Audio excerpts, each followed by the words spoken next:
नमस्कार दोस्तों ब्रिटिश नागरिकता से जुड़े केस में राहुल गांधी की चिंता एक बार फिर से बढ़ गई है। ऐसे में सवाल उठने लगे कि क्या राहुल गांधी की भारतीय नागरिकता पर खतरा मंडरा रहा है? क्या एक बार फिर से राहुल गांधी की सांसदी जा सकती है?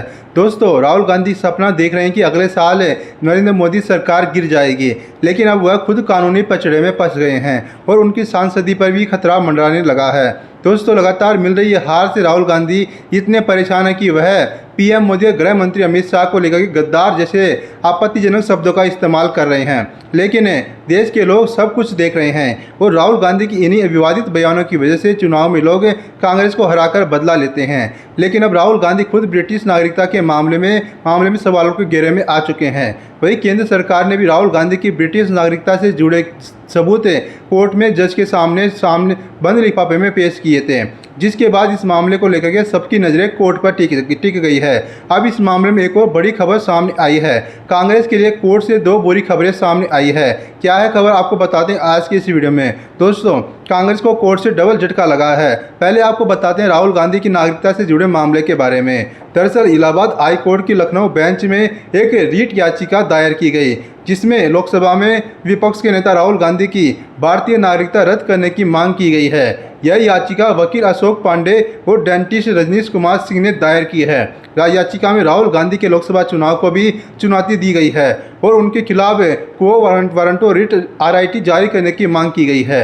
इसके जरिए रायबरेली से लोकसभा सांसद सीट से सांसद के तौर पर काम करने के उनके अधिकार पर सवाल उठाया गया है। याचिका में दावा किया गया है कि राहुल गांधी ने 21 अगस्त 2003 को ब्रिटेन में MS बैक ऑप्स लिमिटेड नाम की एक कंपनी बनाई थी। ब्रिटेन के रजिस्टर ऑफ कंपनीज के रिकॉर्ड के मुताबिक राहुल गांधी इस कंपनी के डायरेक्टर और बड़े शेयर होल्डर भी हैं। इसमें उनका पता लंदन का दिया गया था। दोस्तों, आपको बता दें कि यह ऐसा मामला है जिसमें UK की कंपनीज हाउस वेबसाइट पर मौजूद रिकॉर्ड के अनुसार राहुल गांधी को ब्रिटिश नागरिक बताया गया है। यह रिकॉर्ड MS बैकऑप्स लिमिटेड कंपनी से जुड़े हुए हैं, जिसकी ओनरशिप का दावा राहुल गांधी ने अमेठी संसदीय क्षेत्र से 2004 में दायर अपने अल्फनामे में किया था। यहाँ दिलचस्प बात यह है कि जहाँ एक तरफ याचिका में राहुल गांधी की भारतीय नागरिकता रद्द करने की मांग की गई है, वहीं दूसरी तरफ यह भी कहा गया है कि राहुल गांधी ने खुद को स्वेच्छा से ब्रिटेन का नागरिक घोषित किया था। इसलिए भारतीय नागरिकता अधिनियम की धारा 9 के तहत उनकी भारतीय नागरिकता स्वतः समाप्त हो जाती है। याचिका में कहा गया है कि राहुल गांधी